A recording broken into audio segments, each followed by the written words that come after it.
네, 여러분들 오늘 제가 여러분들이 정말 궁금해할 것 같은 정보를 가지고 왔습니다. AI로 책 쓰기. 우리 책 다 쓰고 싶죠. 그렇지만 책 쓰기가 얼마나 엄청난 일입니까? 그러니까 다들 엄두를 못 내요. 그런데 유튜브나 또는 다른 SNS를 보면 AI로 책 한 권 뚝딱 쓸 수 있어요. 이런 거 많이들 보시죠. 여러분들 제가 부정적인 얘기부터 해서 죄송합니다만 그거 따라 하셔서는 안 됩니다. 전혀 팔리지 않는 책을, 거기다가 자기의 개성이 전혀 들어가지 않는 책을 쓰시게 되거든요. 이거는 정말 권하지 않아요. AI가 우리의 인생을 바꿔줄 만한 정말 엄청난 지적 파트너인 건 맞아요. 그래서 AI를 아주 잘 활용할 수 있어야 됩니다. 하지만 AI를 모든 문제를 쉽게 푸는 도구로 사용하려고, 이게 이제 일종의 편법 같은 것인데 그 세계에는 절대로 빠지지 않으시기를 오늘 권합니다. 자, 책 쓰기 얘기를 하나하나 드리죠. 우선 소개를 간단하게 하는 게 좋을 것 같은데요. 제가 전공자가 아니고 그냥 일상의 삶을 성실하게 살아가시는 분들 중에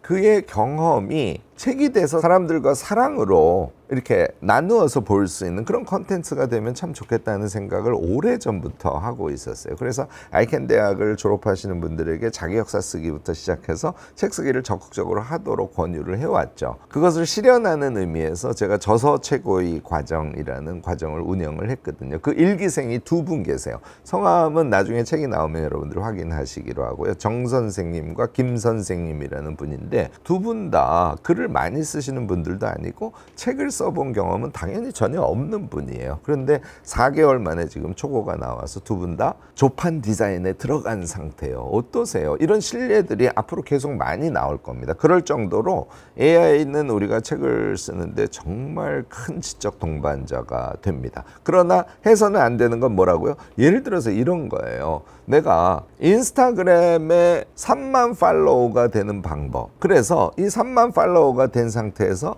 한 달에 2천만 원씩 수입을 갖게 되는 인플루언서로 활동하는 방법, 이걸 책으로 쓰고 싶어. 그래서 이런 내용의 책을 AI에게 써줘 하면은 책이 쓰여질 것 같죠? 전혀 쓰여지지 않습니다. 저는 긴 글을 쓰는 것은 챗GPT5보다는 제미나이 2.5 프로가 훨씬 더 우수하다고 보는데요. 뭐 이거는 사람마다 차이가 있을 수 있으니까. 그렇지만 정보로 하나 캐치를 해 두시고요. 이렇게 프롬프트를 주면 일단 길이가 안 나와요. 책 한 권이라는 것은 최소 아래 한글로 쳤을 때 A4 100쪽은 쓰셔야 되거든요. 이거는 쉽지 않은 일입니다. 물론 여러 가지 방법을 써서 길이를 늘리고 기타 등등을 할 수 있어요. 이렇게 해서 책을 쓰면 여러분들이 AI가 갖고 있는 기본적인 속성을 먼저 이해를 하셔야 왜 이렇게 하면 되지 않는지를 아실 수 있는데요. AI는 전 세계의 기가 막힌 정보를 일종의 언어 지도처럼 갖고 있는 무지무지하게 똑똑한 그런 파트너예요. 그런데 그 많은 지식들을 어떻게 하면 사람들에게 잘 전달할 수 있으리라고 AI가 생각을 할까요? 네, 평균값입니다. 가장 사람들이 공감할 만한 평균값을 잡아서 제시를 하는, 그래서 평균 수렴의 속성을 갖고 있다는 걸 여러분들이 꼭 이해를 하셔야 돼요. 요컨대 우리의 개성, 내가 내면에 갖고 있는 어떤 바램들 또는 내가 갖고 있는 그 많은 지식들, 나의 경험들, 이런 것들은 AI를 반복해서 쓰면 쓸수록 점점 그래서 소거되는 그런 현상을 여러분들 실제로 해보신 분들은 아세요. 그래서 그냥 AI를 쓰면 간단하게 책 한 권 쓸 수 있어요. 얘는 거짓말이라는 거 오늘 명확하게 먼저 말씀을 드리려고 합니다. 책은 어떻게 쓰셔야 되면요, 엄청 빠른 속도로 우선 개관을 해드릴게요. 자, 처음에 책 주제를 잡아야 되겠죠. 책 주제를 어떻게 잡는다고요? 네, 내가 잘하는 거, 그리고 내가 5년 후 정도에 달성했으면 하는 자기의 미래상이 있으면 자기가 잘하는 것과 미래상을 잘 연결지어서, 이것을 우리가 브랜딩이라고 하잖아요. 그래서 자신의 브랜딩과 관련된 그런 책을 쓰는 것이 아주 좋죠. 자꾸 감상문 써서 책을 빨리 내려고 하지 마시기 바랍니다. 책은 자기의 인생의 하나의 출구 같은 역할을 하도록 쓰시는 게 아주 중요해요. 자, 이렇게 해서 주제를 잡았어요. 그러면 목차를 쓰셔야죠. 목차를 AI에게 목차 좀 써줘, 이렇게 하면 될까요? 안 될까요? 안 되죠. 왜? 평균 수렴의 원칙에 의해서 일반적인 목차밖에 나오지 않습니다. 내가 이 책에서 정말 강조하고 싶은 거, 이 세 가지는 이 책에 꼭 들어가고 싶어 하는 자신의 의지의 방향성을 프롬프트 안에 넣어줘야 돼요. 얘를 전제로 해서, 자, 이것을 아이데이션해서 목차의 예시 3개를 보여줘. 이건 오케이입니다. 그러면 자신의 생각이 있죠? 그 다음에 아이데이션 한 거 목차 안 3개 나오죠? 얘를 믹스해서 자기에게 딱 맞는 목차를 자신이 자신의 힘으로, 자신의 생각을 중심으로 해서 구성하는 거, 이게 AI 책 쓰기에 아주 기본이 되는 거예요. 이것은 책을 한 권 쓰려면 이제 밑으로 브레이크다운 되겠죠. 장별로 글을 써야 되고 장 안에 절이 있을 거고 절도 뭐 두세 개의 그런 꼭지로 나뉘어질 것 아닙니까? 이것을 똑같은 원리, 다시 말해서 자신의 자주성, 자신의 창의성, 자신의 개성, 이것을 중심에 놓고 그것을 전제로 해서 AI에게 도움을 받는 것, 이 태도를 갖지 않으면 여러분들은 여러분들의 책을 쓸 수 없습니다. 디테일이 너무너무나 많은데요. 이 부분부터 강조드리죠. 따라서 AI로 책 쓰기는 쉽다, 어렵다? 네, 어렵다. 이렇게 우선 인식을 하시는데요. 어렵지만 엄청 쉽다는 얘기를 제가 지금부터 하려고 하는 겁니다. 무슨 얘기냐면 우리가 여태까지 AI를 잘 이용하려면 AI 프롬프트 엔지니어링 같은 것을 배워야 된다고 생각하고 이미 이게 강좌가 무지하게 비싸요. 뭐 60만 원, 150만 원 이렇습니다. 이런 거를 그동안 들어서 AI 프롬프트의 구조에 대해서 이해하고 계신 분들이 계세요. 좋습니다. 나쁘지 않아요. AI를 이용할 때는 페르소나를 꼭 정의해야 돼. 뭐 환경 기타 등등 요소도 해야 돼. 등등 어떤 요소들이 주로 내가 프롬프트에 쳐넣을 때 또는 말로 할 때 들어가야 되는지 요소에 대한 이해를 하고 있는 건 나쁘지 않죠. 그렇지만 요즘에는 그렇게 할 이유가 전혀 없어요. 예를 들어서 내가 책 쓰기를 할 때 프롬프트 표준안을 어떻게 쓰는 게 좋아? 어떤 구성 항목이 꼭 들어가야 돼? AI한테 물어보면 옛날에 프롬프트 엔지니어링에서 배운 내용이 그대로 교과서처럼 딱 정리돼서 나옵니다. 그래서 그 폼을 보고 여러분들이 프롬프트를 쓰면 되시니까 사실 그동안에 했던 공부는 무용하진 않지만 전혀 프롬프트 엔지니어링 공부하시지 않은 분들도 요즘에 AI는 아주 고도의 수준으로 잘할 수 있다. 이렇게 생각을 하시면 됩니다. 그런데 이것이 어디다 메모를 해놓고 계속 베낀다고 생각해 보세요. 그러면 현재 쓰려고 하는 그 특수한 상황에 그게 맞을까요?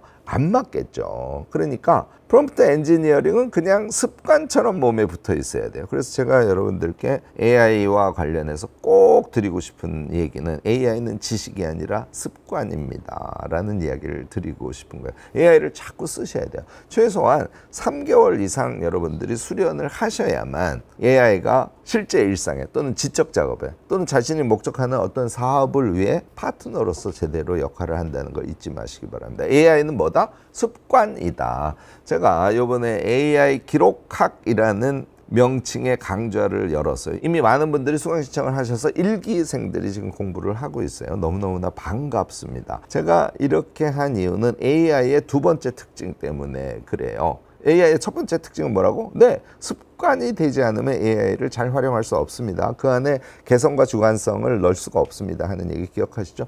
두 번째 AI의 특징은 AI는 기억한다, 기억하지 못한다. 여러분들 답이 뭐라고 생각해요? 기억하지 못한답니다. AI는 학습해요. 무슨 얘기냐면 예를 들어서 제가 최근에 책을 또 한 권 썼죠.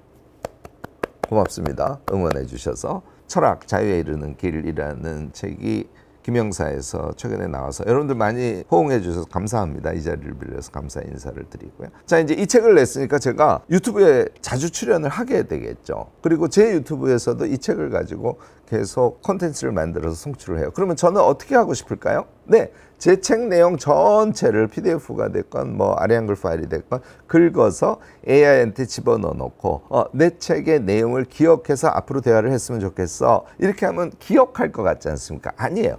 AI의 원리는 뭐냐면 그 책 안에 들어가 있는 핵심적인 단어들을 지도처럼 그려서 그것을 갖고 있어요. 그게 학습이에요. 제가 한 사흘 지난 다음에 철학 자유에 이르는 길에 1장을 텍스트를 그대로 복원시켜줘. 복원 못합니다. 그런데 내용 개요만 갖고 있어요. 요 특징을 꼭 아셔야 됩니다. AI는 기억하는 존재다? 아니다. 학습하는 존재다. 그래서 물론 핵심이 되는 키워드들은 복원 가능하지만 원래 문건 그 자체를 복원하는 그런 능력은 갖고 있지 않습니다. 사실 이게 되려면 어떻게 돼야 되냐면 요컨대 저장 섹터가 따로 존재해야 돼요. 수억 명의 AI를 사용하는데 어떻게 개인별로 저장 섹터를 따로 둘 수 있겠어요? 그래서 저와의 대화 또는 제가 넣은 데이터 등을 가지고 그린 지식 지도는 그 다음에 다른 지식 지도와 다시 믹스돼요. 처음에는 저의 개성에 비교적 잘 조응하는 그런 대응을 하다가 시간이 지나면 점점점 평균 수렴의 속성을 그대로 다시 나타내곤 한답니다. 이게 이제 AI가 갖고 있는 특성이에요. 그래서 저는 어떻게 하냐면 무슨 작업을 할 때 예를 들어서 제 책 한 권을 AI에다 전부 집어넣고 어떤 대화를 하고 있어요. 그럼 그 책에 즉해서 여러 가지 개성적인 대화가 가능하겠죠. 사흘쯤 지나면 한 번 또 넣어줍니다. 그리고 다시 하고 다시 하고. 이렇게 반복하면 AI가 상당히 저와 그동안 나누었던 이야기에 기반해서 맥락적으로 그냥 보편적인 차원의 얘기가 아니라 뾰족한 개성을 갖는 나다운 그런 이야기를 같이 해주는 그런 지적 파트너로 점점 성장을 하게 되는 것이죠. 이걸 여러분들이 꼭 아셔야 돼요. 그래서 저는 AI의 시대일수록 기록의 시대다 이렇게 결론을 내립니다. 요컨대 우리라는 존재가 있죠. AI라는 존재가 있잖아요.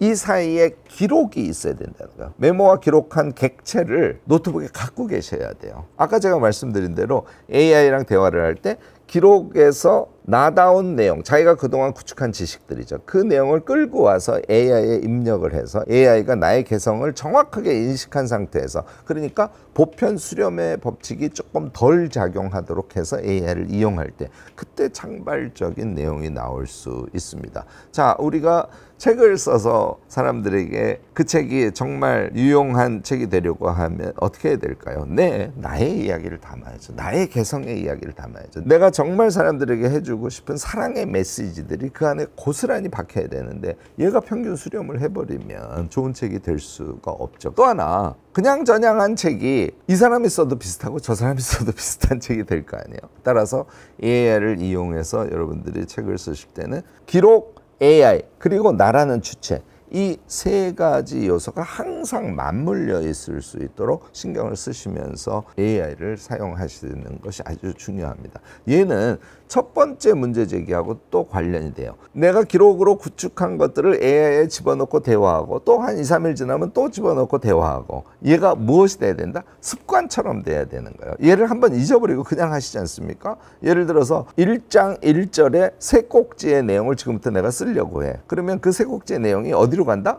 평균 수렴으로 간다는 거예요. 그렇지 않도록 끊임없이 자신의 아카이브를 AI에 집어넣어주고, 그래서 자신의 개성이 살아있는 상태에서 AI를 쓸 수 있는 그 습성을 완전히 몸에 붙이셔야 됩니다. AI 기록학에서는 그래서 별의별 거를 다 합니다. 우리가 일상에서 메모하고 기록하는 거 있지 않습니까? 얘를 메모와 기록을 한가 동시에 AI와 대화를 한 다음에 다시 메모와 기록으로 돌아가고, 내가 기록 AI를 계속 왔다 갔다 하는 것을 뭐 일종의 연습이자, 이것도 여러분들이 습관이 되면 일상에서 굉장히 도움이 돼요. 제가 예를 하나 들어볼까요? 우리 아침에 매일 계획을 세우시죠. 계획은 저는 손으로 쓰기를 권해요. 왜냐하면 손으로 쓰면 내면의 생각이 잘 오르거든요. 자꾸 컴퓨터를 치시면 그냥 막 치게 돼요. 그거 말고 생각하면서 쓰고 이게 이제 메모 기록이 갖고 있는 강점이죠. 자, 하루의 계획을 다 세웠어요. 메모 기록을 했으니 뇌에 각인돼서 어느 정도 남을 거 아닙니까? AI를 켠 다음에 저는 그냥 이런 건 음성으로 하기를 원하는데, 오늘 내가 계획을 이거 세웠어. 일주일 전에 내가 주간 계획을 세웠는데 그 주간 계획과 오늘 계획에 잘 조응해? 이런 거를 물어볼 수도 있고요. 오늘 계획이 갖고 있는 특성에 대해서 네가 한번 평가해 볼래? 이런 얘기도 할 수 있어요. 그러면 오늘 계획에 내가 누락시켰던 것을 발견할 수도 있고, 계획이 참 잘 됐네. AI의 대화를 통해서 인카리지 돼서 그날 하루를 잘 보낼 수도 있고, 이렇게 하실 수 있을 거 아니에요. 자, 좀 더 나가볼까요? 얘를 한 일주일 정도 했어요. 그러면 일주일 동안 나의 계획을 종합해서 나의 일주일을 평가해봐. 이런 것도 AI와 할 수 있는 대화의 종류가 되겠죠. 이런 것처럼 우리 일상에서 하는 굉장히 많은 것들이 기록과 AI가 왔다 갔다 하면서 진행될 수 있어요. 이게 최적의 방식입니다. 자, 책을 읽어요. 책을 읽을 때 제가 여러분들께 강조하는 거 1번 눈운동 독서, 2번 생각 독서, 3번 뭐라고요? 메모 기록 독서지 않습니까? 책을 한 30쪽 읽었어. 그러면 생각의 힘을 쭉 한 상태에서 그 다음에 손 메모를 하라고 제가 권하죠. 그래야 생각이 정리되니까. 그래서 한 3줄 정도 메모를 했어요. 그러면 메모를 한 상태에서 이번에 어떻게 한다고? 기록을 했으니까 어디로 간다? AI로 간단 말이에요. 내가 요약한 것을 내가 지금 30쪽 읽고 이런 생각 저런 생각이 들었는데 여기에 추가할 생각이 있니? 뭐 이런 것들을 같이 대화를 해요. 대화하다가 새로운 깨달음이 왔어요. 다시 메모를 하십니다. 이렇게 AI 기록이 왔다 갔다 모든 것이 똑같아요. 원리는 같습니다. 그래서 AI 기록학 강좌에서는 여러분들이 삶을 살아갈 때 메모 기록을 하면서 하면 참 좋은 것들을 쭉 나열을 해서 그 상태에서 AI와 기록이 어떻게 상호작용하는지의 원리를 설명하고 그것을 실제 일상에서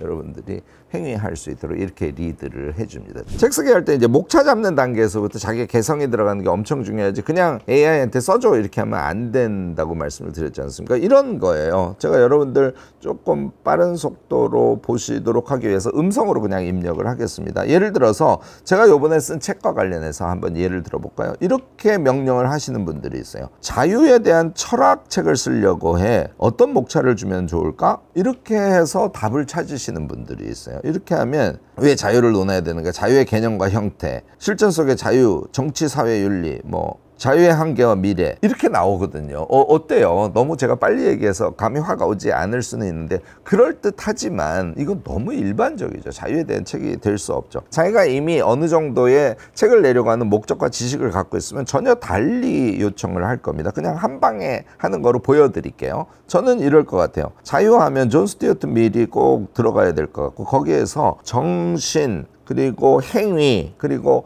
생활 습관 이 모두가 자유로운 것이 아주 중요하다고 스튜어트 밀이 지적한 것을 핵심에 난 뒀으면 좋겠고 또 자유로운 것은 항상 능력과도 관련이 되는 거니까 나는 누스바움이 이야기하는 역량론 같은 것이 자유와 관련해서 아주 중요하다고 생각해. 또 하나는 우리의 주변이 우리를 부자유롭게 만드는 것도 중요한 주제일 것 같은데 그 부분은 특히 이제 가면 연극론 있잖아. 이제 그런 것들을 훌륭한 철학자들의 이야기와 믹스해서 책을 쓰고 그 다음에 책에는 각 장별로 일종의 워크북 같은 게 들어가면 참 좋을 것 같은데 이런 나의 생각을 충분히 반영한 목차안을 2개만 줘봐. 그러니까 최소한 이 정도는 해야 된다는 거야. 사실 이거보다 훨씬 더 여러 단계를 거쳐서 복잡하게 진행을 하는데 이렇게 해서 자신의 생각의 중심을 여러분들이 꼭 찾으셔야 된다는 거죠. 이걸 했더니 자연의 주인이 되는 법에서 나는 왜 자유롭지 않은가?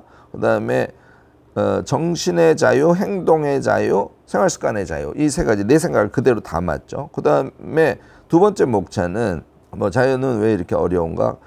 가면의 감옥 그래서 가면 연극론이라는 거를 집어넣었고요. 그 다음에 능력의 사슬을 해서 자유는 능력에 비례한다 해서 누스바움 얘기 등이 들어가는 것들이 들어왔습니다. 그래서 자유를 만드는 환경 설계자가 되기를 3장에서 다뤘어요. 그런데 이것으로는 부족하니까 장수가 너무 적어요. 내가 보기에는 한 7장 정도로는 구성을 해야 된다고 생각하는데 아까 얘기한 나의 개성적인 생각을 잘 살린 상태에서 목차를 제안해 줘 보세요.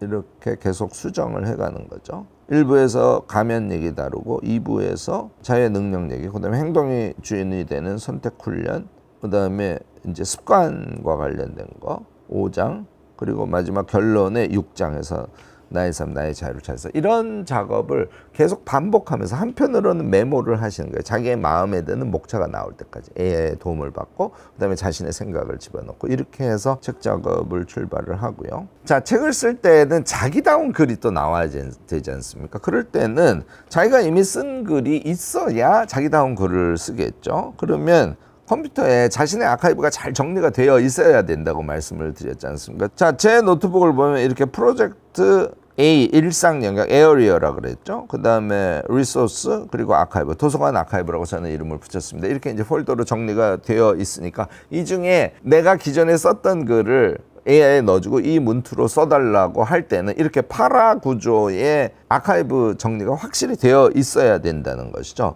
최근에 제가 쓴 글을 참조를 할 때는 어디로 들어간다? 네, 프로젝트로 들어가죠. 프로젝트로 들어가서 글이니까 주로 지필 부분에 들어가 있을까요? 지필 부분 클릭해서 들어가면 여기 최근에 쓴 책이 있네요. 철학 자유에 이르는 길. 여기에 들어가면 최근에 최종적으로 정리한 글이 여기 있습니다. 얘를 클릭하면 아래 한글로 이렇게 나올 거 아니에요. 그러면 아래 한글에 나온 것에서 나는 프롤로그 부분을 예시로 줄 거야. 그럼 프롤로그를 쭉 긁어서 카피를 하고 다시 제미나이로 와서 여기다가 붙여주고 책 초고를 작성할 때는 이 문투를 그대로 따라주세요. 왜냐하면 그래야 김익한 다운 글이 될 수 있으니까요. 이런 명령을 여러분들이 쳐주셔야 되는 거예요. 그래야 기믹한다운 글을 AI가 써주는 것이죠. 자, 예를 들어서 이렇게 해놓고 또 제가 갖고 있는 자료 일부를 이용해 보겠습니다.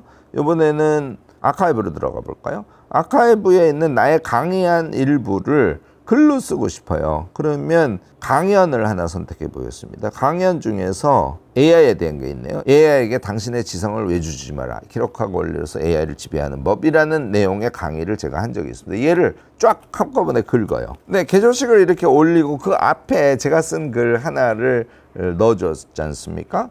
그런 다음에 글을 써달라고 하는데 분량을 지정하는 것도 꼭 하셔야 돼요. 저는 그냥 이렇게 해보겠습니다. 위에 개조식 내용을 내가 그 앞에 올려준 기믹한의 문틀을 그대로 잘 살려서 씁니다 말고 뭐뭐다 라는 논설체로 글을 써주는데, 가능하면 단문을 많이 쓰고 중간중간 장문을 넣어서 리듬감 있는 글로 완성을 해줘. 분량은 5,000자 정도가 적절할 것 같아. 그러니까 이런 방식으로 AI를 쓰셔야 되는 거예요. 자, 그러려면 다시 우리라는 주체가 있고요. 그 다음에 뭐가 꼭 있어야 된다고요? 네, 아카이브가 있어야 되는 거예요. 기록 정보가 있는 상태에서, 그리고 AI, 이 3자가 같이 맞물릴 때 비로소 우리는 주체적으로, 창의적으로 나다운 무엇인가의 컨텐츠 결과물을 만들어낼 수 있다는 거 잊지 마시기 바랍니다. 자, 다시 책 얘기로 돌아와 볼게요. 자, 그러면 AI로 책을 쓰면 어떻게 되나? 네, 저는 요즘에 책을 쓸 때 시간이 과거보다 3분의 1밖에 들지 않습니다. 결론부터 말씀드리면 저는 심지어는 초고를 AI가 쓰게 해요. 전제는 뭐냐면, 예를 들어서 제가 1장을 A4 10쪽 분량으로 쓰려고 그래요. 그러면 뭘 할까요? 얼개라고 하는데, 문장을 쓰지 않는 구체적 내용, 개조식으로 정리한 키워드 위주의 내용을 저는 최소한 8장 정도를 씁니다. 얘는 내 생각이죠. 물론 내 생각을 구체화해 갈 때 중간중간 AI랑 또 대화를 해요. 대화하면서 플러스하기도 하고 어떤 건 빼기도 하고 순서를 바꾸기도 하고. AI는 항상 내 파트너로 물론 역할을 합니다. 그런데 8장 정도의 A4 개조식 결과물이 없을 때는 저는 글을 쓰지 않아요. 내용적으로 얼개가 완성이 된 다음에 그것을 초고를 AI에게 쓰게 하지 않습니까? 그러면 문장을 정교하게 쓰는 것에 대한 부담이 확 줄게 됩니다. 물론 여기에다 개성을 살릴 수 있는 방법이 있습니다. 이미 여러분들이 쓰신 글 있잖아요. 그거에 뭐 한 2페이지 정도를 쭉 긁어서 요게 내 글의 투야, 내 개성적인 문투를 초고를 쓸 때 꼭 반영을 해야 돼 하는 것을 프롬프트로 요구를 하시지 않습니까? 그러면 자기다운 글로 얘가 흉내내서 만들어줍니다. 이런 조치를 적극적으로 하면 초고를 여러분들 AI가 쓸 수 있어요. 요것에 의해서 시간을 3분의 1 줄였다는 얘기입니다. 여러분들이 AI랑 책 쓰기를 할 때 꼭 하셔야 될 단계들을 쭉 말씀을 드리겠습니다. 1단계는 일단 말씀을 드렸어요. 주제를 어떻게 잡고 목차를 어떻게 잡는지 아까 간단하게 소개를 했죠. 자, 목차를 잡았더니 5개 장으로 돼 있어. 그러면 5개 장 안에 어떤 내용을 구성할지를 여러분들이 내용을 짜기 시작해야 될 거 아닙니까? 이거는 계속 독서하고 생각하고 메모하고 독서하고 생각하고 메모하고 이것의 반복이에요. 여기에 중간중간 뭐가 들어갈 수 있을까요? AI가 들어갈 수 있습니다. 자, 1장을 내가 A4로 20장을 쓸 거예요. 여러분들은 개조식으로 몇 장? 16장 정도는 쓰셔야 되는 거예요. 16장 쓰시고 20장짜리 초고를 써달라, 이렇게 할 수 있는 것이죠. 근데 실질적인 단위는 요거보다 작은 단위로 갑니다. 예를 들어서 1장이 1, 2, 3으로 구성됐다고 치자고요. 그러면 20장이라고 치면 1이 한 7장 정도 되겠죠. 요 단위로 하시라는 거예요. 7장짜리 글을 쓸 것을 여러분들이 5장 내지 6장 정도의 개조식으로 먼저 정리를 하시고, 요 개조식은 어떻게 정리한다고요? 네, 책 읽고 생각하고 메모하고 AI랑도 대화하고 이렇게 하면서 개조식으로 5장, 뭐 5장 반 정도를 만들었어요. 그러면 1장의 일부분의 초고를 AI가 쓸 수 있는 것이죠. 뭐 저는 사실은 어떻게 하냐면 장 단위로 개조식을 다 만들어 놓은 다음에, 그러니까 14장 뭐 15장 정도의 개조식을 만들어 놓은 다음에 걔를 먼저 AI에 읽힙니다. 그러면 맥락을 얘가 이해를 하거든요. 이 상태에서 1장의 일부분, 그러니까 7장 쓸 부분을 먼저 초고를 만들게 하고요. 그 다음에 나눠서 또 2부분, 3부분, 그러면은 20장 정도 나올 거 아니에요. 그러면 초고가 나옵니다. 초고가 나온 상태에서 그 다음에 제가 탈고를 아주 철저히 해요. 내 문장 같지 않은 것들을 여기서 다 고쳐줍니다. 이런 탈고를 하면서 뭐 표현에 여러분들이 이것도 아셔야 되는데 AI가 굉장히 많이 하는 것 중에 하나가 메타포를 너무 자주 써요. 그러니까 은유를 되게 많이 한다는 거죠. 은유나 직유를. 그래서 그거를 줄이는 작업도 해주셔야 되고요. 프롬프트 할 때 뭐 예를 들어서 한 개 장에 20쪽 같으면은 한 5번 이내로만 메타포를 쓰세요 하는 프롬프트를 주실 수도 있어요. 이렇게 하면서 글을 써가는 거예요. 저는 장 단위로 글을 쓰지 않습니까? 장에 대한 평가를 합니다. 평가 기준은 여러분들 마음대로 설정을 하시면 됩니다. 뭐 예를 들어서 대중들이 읽을 책이니까 읽기의 수월성 같은 거 있어야 될 거고요. 그 다음에 서사, 글의 흐름이 매끄럽고 설득적이어야 되겠죠. 또 뭐가 있으면 좋을까요? 네, 논리적 체계성이 유지가 돼 있는지. 네, 또 필요한 게 있어요. 어느 정도의 이론적 기반이 있어야 되거든요. 이론적 기반이 있는지.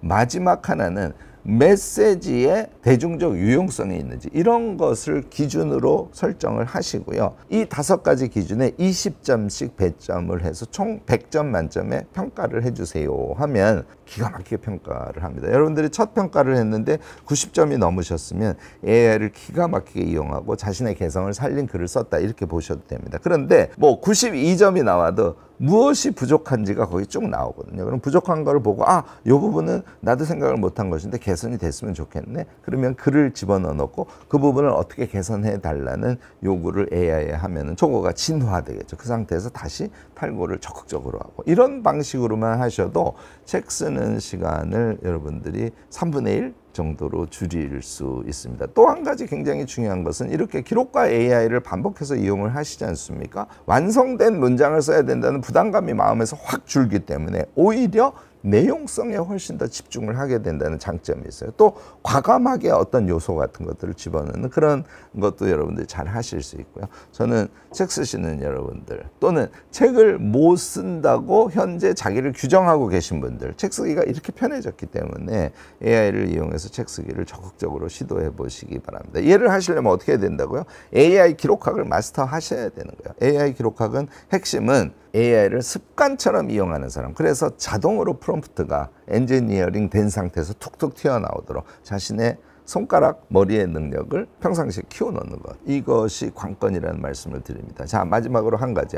그러면 기록을 이용하려면 기록을 잘 정리해 둬야 되겠네요. 네, 맞습니다. 기록을 잘 정리해 둬야 되는데, 이거는 여러분들이 세컨드 브레인이라는 책은 대부분 다 읽으셨죠? 안 읽으신 분들은 꼭 일독을 권합니다. 제 책은 아니지만 아주 중요한 책이에요. 여기에 보면 파라라는 분류법이 나와요. 앞에 P는 프로젝트예요. 현재 진행하고 있는 시작과 끝이 있는 일들을 프로젝트라고 합니다. 책을 쓰기 시작해서 얘 프로젝트죠. 책을 한 권 읽기 시작해서 얘도 프로젝트일 수 있죠. 내가 프로젝트를 하고 있는 것과 관련해서 생성된 모든 파일을 여기다 집어넣는 거예요. 그다음에 두 번째 A는 에어리어인데 프로젝트성 일 말고 루틴하게 진행되는 일들이 있어. 매일 운동을 한다든지 아침에 계획을 세운다든지 우리가 반복해서 하는, 시작과 끝이 없는, 매일 또는 이틀에 한 번씩 이렇게 반복적으로 수행하는 것을 루틴적인 업무라 그래요. 우리가 회사에서도 프로젝트성 업무, 루틴성 업무 이렇게 나누는 거랑 똑같습니다. 이거를 에어리어에 넣어두는 거예요. 그래서 전자는 프로젝트, 두 번째는 루틴적인 그런 성격과 관련해서 내가 무엇인가를 하고 만들어진 파일들을 거기다 저장을 하는 것이죠. RA인데 R은 리소스예요. 얘는 도서관이라고 생각하고요.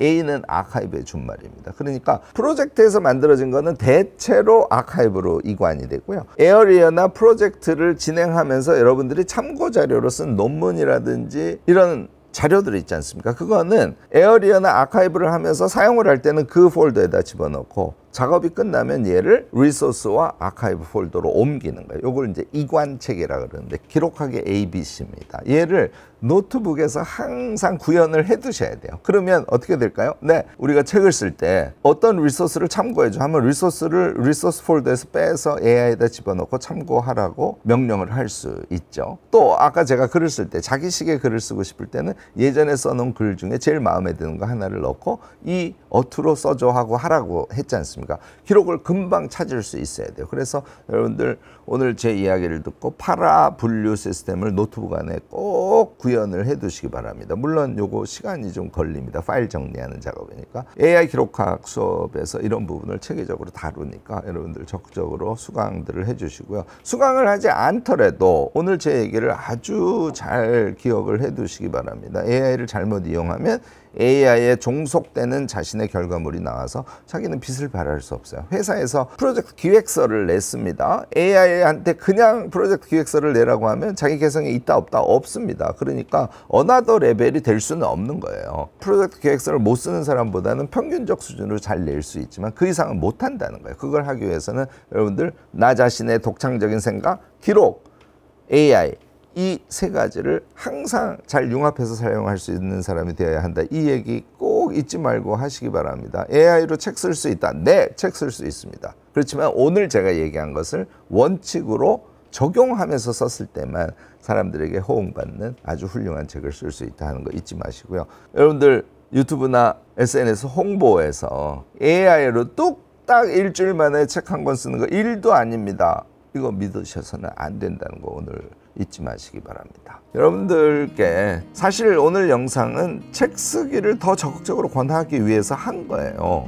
사실 AI가 없으면 책 쓰기 경험이 전혀 없는 사람이 어떤 사람의 지도도 받지 않은 상태에서 그냥 책을 퍽퍽 써내는 것은 쉽지가 않아요. 그러니까 엄두가 안 나니까 시작을 못 하는 것이죠. 이제 시대가 달라졌어요. 자신의 삶의 경험이 있고 그 경험의 소중한 지식들을 사람들과 나누고 싶은 사랑의 마음만 충만해 있다면 여러분들은 AI를 파트너로 해서 지금 생각하시는 것보다는 훨씬 더 적극적으로 수월하게, 그러나 체계를 갖춰야 된다는 거 잊지 마셔야 돼요. 그렇게 책을 쓸 수 있다는 그런 믿음을 갖고 과감하게 책 쓰기에도 도전을 해보시기 바랍니다. 이 모든 걸 잘 하시기 위해서는 AI 기록학 꼭 개념적으로 이해하시고 수업에 들어오셔서 적극적으로 같이 실행해보고 그래서 AI가 습관이 되는 그런 여러분이 되시기를 바랍니다.